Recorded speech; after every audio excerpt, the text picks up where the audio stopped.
हाँ तो स्टूडेंट्स देखिए, अब कल हमने अपरिमेय संख्याओं और परिमेय संख्याओं के बारे में पढ़ लिया था। उनका दशमलव प्रसार भी हमने सीखा था कि दशमलव प्रसार किस तरीके के होते हैं। परिमेय संख्याओं के दशमलव प्रसार जो होते हैं हमारे दो तरीके के होते हैं, एक होता है शांत दशमलव, एक होता है अशांत आवर्ती दशमलव। अब उससे रिलेटेड हमारी एक्सरसाइज है, एक्सरसाइज नंबर है 1.4। पहले हम 1.4 कर रहे हैं। आप सोच रहे होंगे बैठकर कि सर पता नहीं क्या करवा रहे हैं, 1.1 स्टार्ट होनी चाहिए थी, लेकिन ये एक्सरसाइज है ही ऐसी है। हम इसमें थोड़ा सा उलट फेर करके पढ़ेंगे। जैसे हमने 1.4 पढ़ ली पहले, फिर हम 1.2 पढ़ेंगे, इसके बाद 1.1 पढ़ेंगे और लास्ट में पढ़ेंगे 1.3।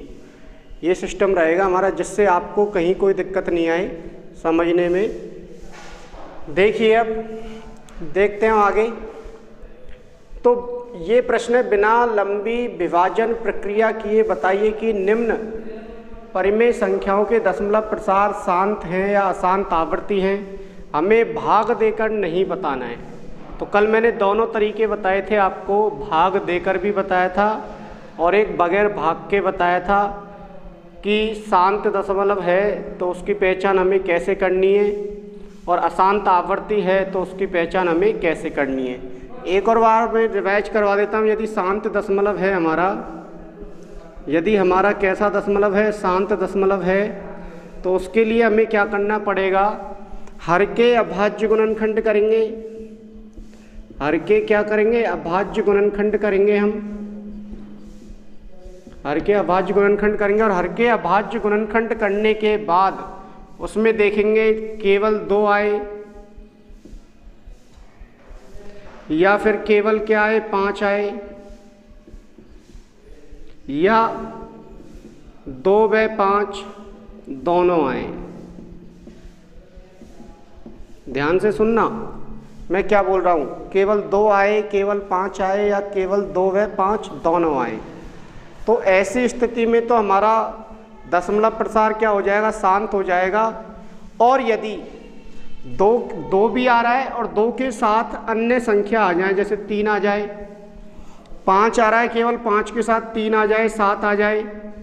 इसी प्रकार 2 व 5 दोनों आ रहे हैं और उनके साथ अन्य संख्या आ जाए, 3 आ जाए, 11 आ जाए, इस तरह से आ जाए, तो उस स्थिति में हमारे दशमलव प्रसार जो होंगे वो अशांत आवर्ती होंगे और उनमें शेषफल की पुनरावृत्ति होती है। हम यदि भाग देकर देखते हैं तो, लेकिन हमें भाग देकर नहीं देखना है, हमें डायरेक्ट ही कैलकुलेशन करनी है यहाँ पर। अब इसमें ये भी लिखा हुआ है कि यदि शांत दशमलव है तो दशमलव प्रसार ज्ञात करो। तो ये हमारा दूसरा प्रश्न है इसका ही। पहला प्रश्न और दूसरा प्रश्न में एक साथ ही करवा रहा हूँ आपको, जिससे हमें सही ढंग से समझ में आए कि क्या करना है। हमें पहले चेक करना है कि वो शांत है या अशांत आवर्ती है।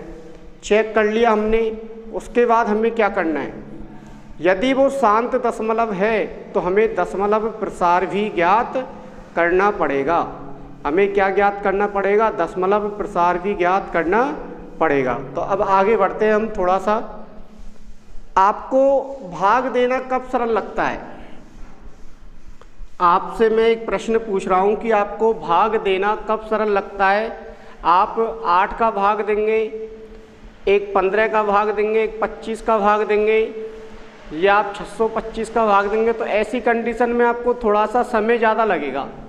मैंने कहा यदि आपको 8 का भाग देना है, मैंने कहा यदि आपको 25 का भाग देना है, मैंने कहा आपको 125 का भाग देना है, मैंने कहा 64 का भाग देना है, या मैंने कहा 625 का भाग देना है, या मैंने कहा 3125 का भाग देना है।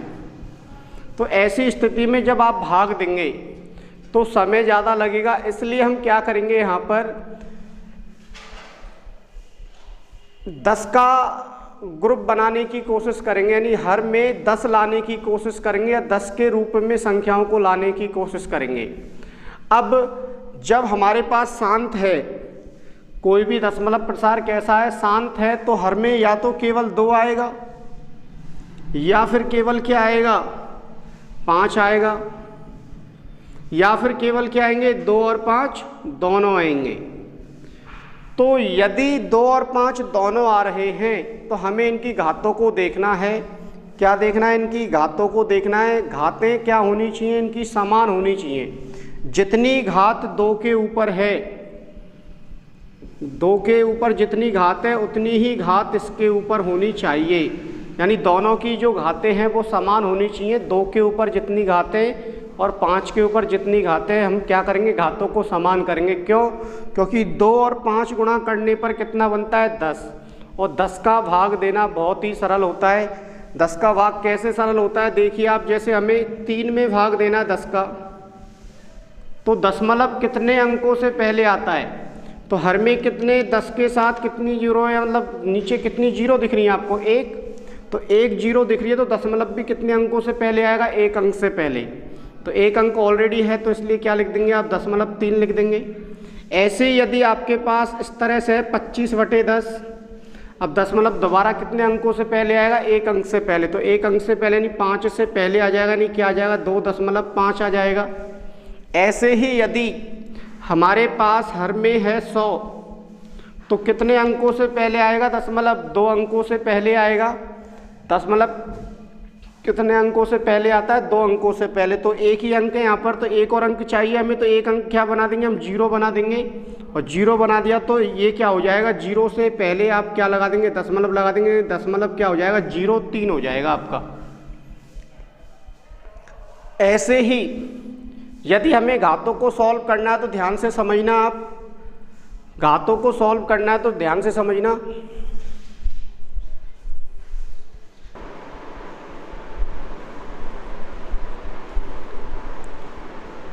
अब हमें घातों को भी देखना है। जैसे मैं बता रहा हूँ आपको कि यदि 10 की घात 1 है तो आपके पास क्या आएगा, आंसर 10 आ जाएगा। मैंने कहा 10 की घात 2, तो आंसर कितना आ जाएगा बताइए, 100 आ जाएगा। और यदि 10 की घात 3 है तो आंसर कितना आ जाएगा, 1000 आ जाएगा। यानी घात जितनी है जीरो भी उतनी ही दिखेंगी आपको। देखो 3 घात है तो जीरो कितनी दिख रही है, 3। 2 घात है तो जीरो कितनी दिख रही है, 2। 1 घात है तो जीरो कितनी दिख रही है, 1। ये होता क्यों है, तो आप ऐसे समझ सकते हैं कि 10 की घात 3 है, तो इसका मतलब क्या है कि 10 को आप कितनी बार गुणा करेंगे आपस में, 3 बार गुणा करेंगे। 10 को 10 से गुणा किया, कितना आया, 100 आया, गुणा 10। फिर 100 को 10 से गुणा करेंगे तो कितना आ जाएगा आपका, 1000 आ जाएगा। तो इस तरह से हमें हर में क्या बनाने की कोशिश करनी है, 10 बनाने की कोशिश करनी है। जब दशमलव प्रसार आपका क्या हो, शांत हो। हमें पता है कि यदि केवल 2 आ रहा है तो 10 कैसे बनेगा, जब आप यहाँ पर किससे गुणा करेंगे, 5 से गुणा कर देंगे तो 10 बनेगा, नहीं बनेगा। यदि केवल 5 आ रहा है तो इसको हम किससे गुणा करेंगे, तो इसको हम किससे गुणा कर देंगे, 2 से गुणा कर देंगे, तो कितना बन जाएगा आपका, 10 बनेगा, नहीं बनेगा। ऐसे 2 को 5 से गुणा करेंगे तब भी कितना बन जाएगा आपका, 10 बन जाएगा। तो इन बातों का हमें थोड़ा ध्यान रखना है कि 10 बनाना है तो हमें क्या करना होगा। दूसरी बात, 2 और 5 के ऊपर समान घातें होनी चाहिए। अब हम सवालों को सॉल्व करने की कोशिश करते हैं, आप लिख सकते हैं इन चीज़ों को। देखिए अब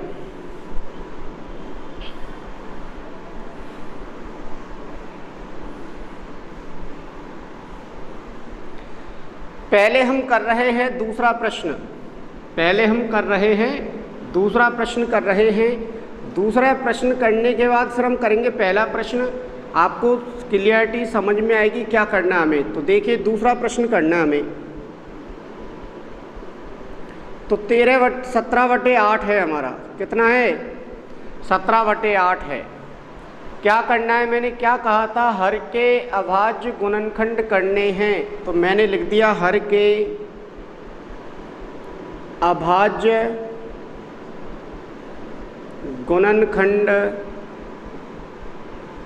करने पर, हर के क्या करने पर, अभाज्य गुणनखंड करने पर। तो करिए, हर के अभाज्य गुणनखंड, 8 के अभाज्य गुणनखंड करिए हमने, तो 2 का भाग जाएगा 8 में कितनी बार, 4 बार। फिर 2 का भाग जाएगा कितनी बार जाएगा, 2 बार। फिर 2 का भाग जाएगा कितनी बार, 1 बार। तो आप क्या लिख सकते हैं, 8 बराबर लिख सकते हैं यहाँ पर 2 गुणा 2 गुणा 2। आप क्या लिख सकते हैं इसको भी, 2 यहाँ पर कितनी बार गुणा हो रहा है, तो 3 बार गुणा हो रहा है। तो इसका मतलब 2 के ऊपर कितनी घात आ जाएगी, 3 घात आ जाएगी। 2 जितनी भी बार गुणा हो रहा है 2 के ऊपर उतनी ही घात आ जाएगी। तो 2 कितनी बार गुणा हो रहा है, 3 बार गुणा हो रहा है, इसलिए 2 के ऊपर घात कितनी आ गई, 3 आ गई। यहाँ तक क्लियर हो गया। अब आपने क्या देखा, यहाँ पर अभाज्य गुणनखंड किए आपने हर के, और हर के अभाज्य गुणनखंड यानी 8 के गुणनखंड किए आपने, तो केवल और केवल क्या दिख रहा है आपको, 2 दिख रहा है। केवल और केवल क्या दिख रहा है, 2 दिख रहा है। तो इसलिए दशमलव प्रसार आपका जो होगा वो क्या हो जाएगा, शांत दशमलव हो जाएगा। तो हम क्या लिख देंगे यहाँ, हर के अभाज्य गुणनखंडों में केवल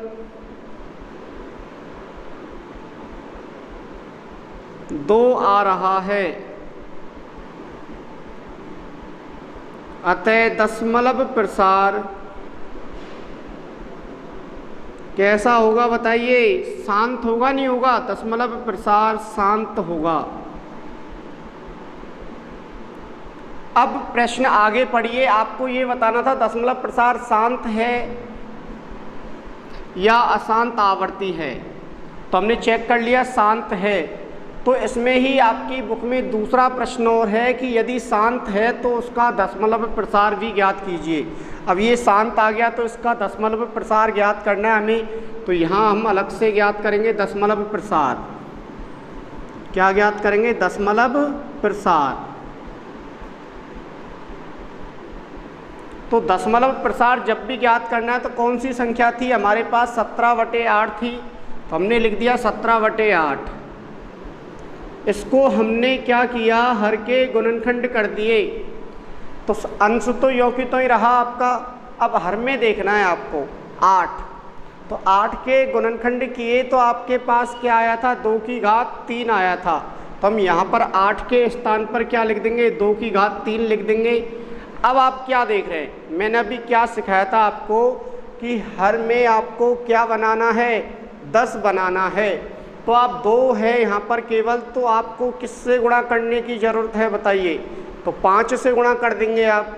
लेकिन मैंने आपसे ये भी बात कही थी कि यदि आपको 5 से गुणा करना है तो आपको घातों को भी समान रखना है। तो यहाँ पर 2 के ऊपर कितनी घात है, तो आप कहेंगे 2 के ऊपर कितनी घात है, 3 घात है। इसलिए 5 भी कितनी बार आना चाहिए, 3 बार आना चाहिए, यानी 5 की घात 3 आना चाहिए। तो आप क्या कर देंगे यहाँ पर 17/2 की घात 3 गुणा कर देंगे इसको 5 की घात 3/5 की घात 3 से। यानी आपने अंश को भी गुणा कर दिया और हर को भी गुणा कर दिया। आपने अंश को किससे गुणा कर दिया, 5 की घात 3 से, और हर को भी 5 की घात 3 से गुणा कर दिया। ऐसा क्यों कर रहे हैं, क्योंकि संख्या तो हमारे पास ये ही है, ये चेंज नहीं होगी। यदि आपने केवल हर को ही गुणा किया तो बताइए संख्या चेंज होगी नहीं होगी, हो जाएगी। इसलिए हमने अंश में भी चेंज कर दिया है। अब ये वाला मान इससे कट जाएगा तो बताइए संख्या यही बचेगी नहीं बचेगी, ये दोनों समान हैं तो ये कटेगा नहीं कटेगा आपस में बताइए, ये कैंसिल हो जाएगा। क्योंकि 5 की घात 3 में 5 की घात 3 का भाग देंगे तो आंसर कितना आएगा, 1 आएगा, और 1 को इस संख्या से गुणा करेंगे तो यही संख्या आ जाएगी। यानी हमने कुछ भी चेंज नहीं किया है। देखने पर लग रहा है कि आपने चेंज कर दिया है, लेकिन कैलकुलेशन से देखेंगे आप तो कुछ भी चेंज नहीं किया है हमने। इसलिए अब हम क्या करेंगे, इसको सॉल्व करेंगे। तो सॉल्व कैसे करना है, 17 गुणा अंश को अंश से गुणा करना होता है और हर को हर से गुणा करना होता है। और 5 की घात 3 का मान यदि आपको निकालना है तो क्या आएगा, 5 गुणा 5 आएगा। और 5 गुणा 5 किया तो कितना है, 25, और गुणा क्या करना है 5, और 25 गुणा 5 करेंगे तो कितना आ जाएगा बताइए, 125 आ जाएगा आपका। कितना आ जाएगा, 125 आ जाएगा। तो आप लिख देंगे 125 बटे। अब आपने घातों में एक नियम पढ़ा होगा, घातों में क्या नियम पढ़ा होगा, आपने एक नियम पढ़ा होगा कि यदि a की घात m है गुणा b की घात m है तो a और b आपस में गुणा हो जाते हैं और घात क्या आ जाती है, m आ जाती है। ध्यान से सुनना मैं क्या बोल रहा हूँ। इस वाले हर के और इस वाले हर के आधार समान है या नहीं है। यहाँ पर आधार क्या है 2 और यहाँ पर क्या है 5, अलग अलग है, लेकिन घातें जो हैं वो क्या है समान है। तो देखो यहाँ पर आधार a है और घात m है, यहाँ पर आधार b है और घात क्या है m है। तो हम क्या करेंगे, इन दोनों आधारों को गुणा कर देंगे। a और b को हमने गुणा कर दिया और जो समान घात आ रही है वो इन दोनों के गुणा के ऊपर आ जाती है। आ गया यहाँ तक। अब क्या करना है, तो 2 और 5 आपस में गुणा हो जाएंगे और घात कितनी आ जाएगी, दोनों के ऊपर 10 आ जाएगी। अब आपको 125 गुणा 17 करना है, तो 125 गुणा 17 करेंगे आप, तो गुणा करिए 17 पंजे 85, 17 दूना 34 और 6 कितने हो जाएंगे 38 और 2 कितने हो जाएंगे बताइए 34 और 6 कितने, 17 दूना 34 और 8 कितने हो जाएंगे बताइए 42। हासिल कितनी लग जाएगी 4, 17 एकम 17 और 4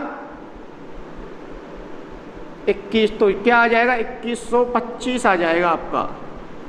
क्या आ जाएगा 2125 आ जाएगा और बटे में आ जाएगा 2 गुणा 5 किया 10 और 10 के ऊपर कितनी घात आ जाएगी 3। इसको थोड़ा सा और सॉल्व कर लेंगे, 21 बटे 25 बटे क्या आ जाएगा 1000 आ जाएगा। 10 के ऊपर 3 घात है तो कितना आ जाएगा 1000। अब दशमलव कहाँ आएगा, तो 1 2 3 0 है तो दशमलव कितने अंकों से पहले आएगा, 3 अंकों से पहले आ जाएगा। नहीं, आपका आंसर आ जाएगा 2.125 आंसर। यानी आपने 17/8 का दशमलव प्रसार निकाला तो ये आ जाएगा। अब आपको ये यदि चेक करना है तो कैसे कर सकते हो आप, 17 में भाग देंगे आप 8 का, तो 8 दूनी 16, 1 बच गया दशमलव लगा दिया, 1 0 बढ़ा दी, 8 एकम 8, 2 हो गया 0, 8 दूनी 16, 4 बच गए और 0 लिखा और 8 पंजे 40, तो कितना आया 2.125 आ गया। और दशमलव प्रसार जो है वो क्या हो जाएगा आपका शांत हो जाएगा। इस तरह से आपने क्या देखा कि दशमलव प्रसार आपको कैसे ज्ञात करना है। तो क्या आ जाएगा बताइए, 17/8 का दशमलव प्रसार आ जाएगा आपका 2.125। क्या करना है, समझ में आया नहीं आया, मैं दोबारा समझा देता हूँ। सबसे पहले गुणनखंड करने, गुणनखंडों में चेक करना है क्या आ रहा है, तो केवल 2 आ रहा है तो दशमलव प्रसार क्या हो जाएगा, शांत हो जाएगा। शांत होने पर आपको दशमलव प्रसार ज्ञात करना है। अब यहाँ पर केवल 2 है तो इसलिए हर में और क्या होना चाहिए 10 बनाना है हमें, तो 5 से गुणा करेंगे, लेकिन 2 के ऊपर कितनी घात है 3, तो इसलिए 5 के ऊपर भी कितनी घात होनी चाहिए 3 घात होनी चाहिए। तो आपने अंश को भी गुणा कर दिया और हर को भी गुणा कर दिया। इस तरह से आपने क्या देखा कि 17 गुणा 5 की घात 3 का मान निकाल लिया आपने, कितना आया 125 आया, और 125 गुणा कितना कर लिया 17 कर लिया, तो कितना आ गया 2125। और यहाँ पर आपने ये घातांक का नियम लगा दिया है। तो आधार अलग अलग हैं लेकिन घातें क्या हैं समान। तो आधार अलग अलग घात समान, तो क्या होता है आधार गुणा हो जाते हैं और घात जो समान है वो दोनों के गुणनफल के ऊपर आ जाती है। तो हमने 2 गुणा 5 किया 10 आ गया, 10 के ऊपर घात कितनी हो गई 3, और 10 की घात 3 का मान कितना होता है 1000। अब हमें भाग देना है 1000 का, तो यहाँ कितनी जीरो काउंट करो 1 2 3, तो दशमलव भी कितने अंकों से पहले आ जाएगा 3 अंकों से पहले आ जाएगा, तो 1 2 3 यानी कि 2.125 आंसर आ जाएगा आपका। इसको लिखिए आप। इसके बाद एक और प्रश्न करते हैं हम, देखिए अब इसको रफ कर देते हैं। अब इसके बाद हम पहला प्रश्न करते हैं, सेम ऐसा ही करना पड़ेगा हमें सवाल को। देखिए अब मैं लिख रहा हूँ पहला प्रश्न, 13/3125 हर के अभाज्य गुणनखंड करेंगे आप, यानी 3125 के क्या करेंगे अभाज्य गुणनखंड करेंगे। तो गुणनखंड करिए आप, किसका भाग देंगे 3125 में, तो भाग देने का तरीका क्या है, 2 का भाग जा नहीं सकता, यहाँ पर 5 और 2 7 और 1 8 और 3 11, तो अंकों के योग में 3 का भाग नहीं जा रहा है, इसलिए संख्या में भी किसका भाग नहीं जाएगा 3 का भाग नहीं जाएगा। इसके बाद 5 का भाग चला जाएगा क्योंकि इकाई अंक क्या है हमारा 5। 5 का भाग कब जाता है? जब इकाई अंक 5 हो या फिर क्या हो, 0 हो। 2 का भाग कब जाता है? जब इकाई अंक सम संख्या हो। 3 का भाग कब जाता है? जब अंकों के योग में 3 का भाग चला जाए तो संख्या में भी 3 का भाग चला जाता है। तो 5 का भाग देकर देखा हमने, तो 5 का भाग देंगे 30 में कितनी बार जाएगा? 6 बार। 1 शेषफल बचेगा, 12 हो जाएगा। 12 में 5 का भाग देंगे आप तो कितनी बार जाएगा? 2 बार। और 5 का भाग 25 में देंगे तो कितनी बार जाएगा? 5 बार। फिर 5 का भाग देंगे तो कितनी बार जाएगा? 125 बार। फिर 5 का भाग देंगे तो कितनी बार जाएगा? 25 बार। फिर 5 का भाग देंगे 25 में तो कितनी बार जाएगा? 5 बार। और 5 में 5 का भाग जाएगा 1 बार। आप भाग देकर देख सकते हैं। यदि आप पर डायरेक्ट भाग नहीं लगता है बाई चांस, तो आप भाग देकर भी अलग से देख सकते हैं। 3125 में 5 का भाग देना, भाग देंगे तो कितना आ जाएगा? 625 आ जाएगा। अब आपने गुणनखंड कर लिए तो आप क्या लिख देंगे? 3125 बराबर 5 गुणा 5 गुणा 5 गुणा 5 गुणा 5। कितने 5 आ रहे हैं? 1 2 3 4 5 आ रहे हैं। तो हमने 5 गुणा 5 गुणा 5 गुणा 5 लिख दिया यहाँ पर। अब 5 आपस में कितनी बार गुणा है? 5 बार है।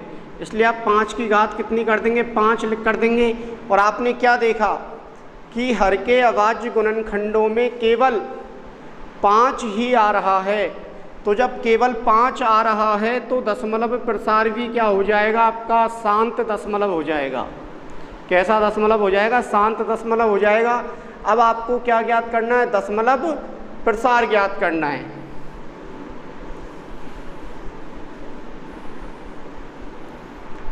दोबारा समझ लो एक बार और। 5 5 आ रहे हैं सभी जगह गुणनखंडों में, इसलिए दशमलव प्रसार क्या होगा? शांत होगा। केवल 2 आए तब भी दशमलव प्रसार शांत होता है, और केवल 2 और 5 दोनों आए तब भी दशमलव प्रसार क्या होगा? शांत होगा।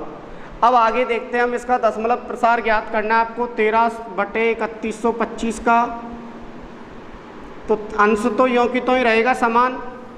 हर में आपने गुणनखंड कर लिया 3125 के, तो 3125 बराबर क्या दिख रहा है? 5 की घात 5।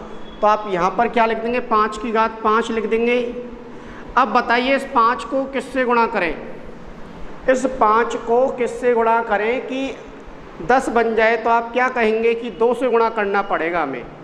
मैं ये कह रहा हूँ आपसे कि इस 5 को किससे गुणा किया जाए कि 10 बन जाए? तो आप क्या कहेंगे? 2 से गुणा कर देंगे सर। लेकिन यहाँ पर 5 कितनी बार आ रहा है? 5 बार आ रहा है, तो इसलिए 2 जो आएगा वह भी कितनी बार आ जाएगा? आपका 5 बार आ जाएगा। 2 जो आएगा वो भी कितनी बार आ जाएगा? 5 बार आ जाएगा। इसलिए आप 2 की घात 5 से अंश को गुणा कर देंगे और 2 की घात 5 से हर को भी गुणा कर देंगे। गुणा कर दिया हमने। अब इसको सॉल्व करना है। तो 2 की घात 5 का मतलब क्या होता है कि 2 को आपस में आप कितनी बार गुणा करेंगे? 5 बार गुणा करेंगे। तो गुणा करिए आप। 2 की घात 5 का मतलब क्या होता है कि 2 को आप कितनी बार गुणा करेंगे? 5 बार। तो गुणा करिए। 2 को 2 से गुणा किया 4, इस 2 को 2 से गुणा किया कितना आएगा? 4। और फिर क्या लिखना है? 2 और गुणा करो इनको। तो 2 गुणा 4 किया 8, और 8 गुणा 4 करेंगे तो कितना आ जाएगा आपका? 32। कितना आ जाएगा? 32। तो 32 आ जाएगा अंश में। तो 13 गुणा क्या हो जाएगा? 32। और इसके लिए क्या कहा था मैंने? हरों के लिए। यहाँ पर आप क्या देख रहे हैं कि ये आधार और ये आधार दोनों क्या हैं? अलग अलग हैं। तो आधार अलग अलग हैं लेकिन घातें क्या हैं? समान हैं। तो नियम क्या बनता है कि आधार आपस में क्या हो जाएंगे? गुणा हो जाएंगे, और जो घात है वो यों की त्यों ही आ जाएगी। तो आधार गुणा करने हैं अलग अलग होने पर, घातें समान है वो यों की त्यों ही आ जाएंगी। यानी कि 2 गुणा 5 या 5 गुणा 2 कर देंगे, और जो घात है वो कितनी आ जाएगी? 5 आ जाएगी। अब गुणा करो। 13 गुणा 32 करो, तो 32 गुणा 13 करेंगे हम तो कितना आ जाएगा? 13 गुणा 2 करो तो 26, हासिल लग गई 2। तो 13 गुणा 3 करेंगे तो 39, और 2 कितने हो जाएंगे? 41। तो ये आ जाएगा आपका 416, और बटे में 5 गुणा 2 करेंगे 10 आ जाएगा, और घात कितनी आ जाएगी? 5। और सरल करो। 416 बटे क्या होगा बताइए? 10 की घात 5, यानी 1 के बाद कितनी जीरो आ जाएंगी आपकी? 5 जीरो आ जाएंगी। 1 के बाद कितनी जीरो आ जाएंगी आपकी? 5 जीरो आ जाएंगी।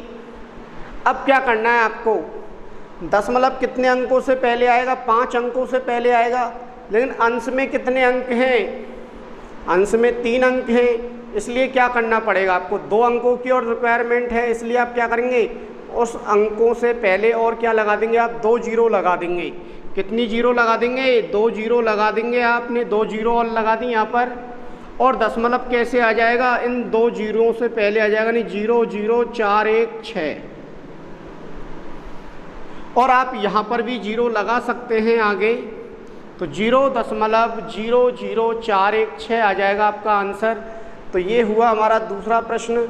मैंने क्या कहा समझिए, 5 आ रहा है बार बार में तो शांत हो जाएगा।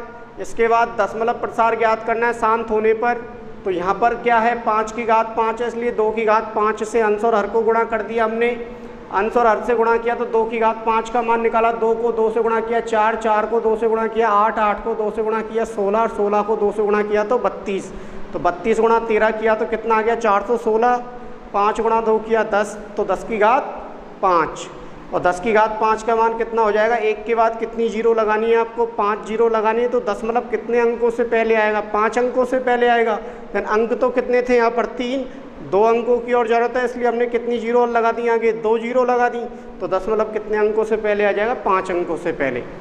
ये लिखिए आप, इसके बाद हम आगे क्वेश्चन सॉल्व करते हैं।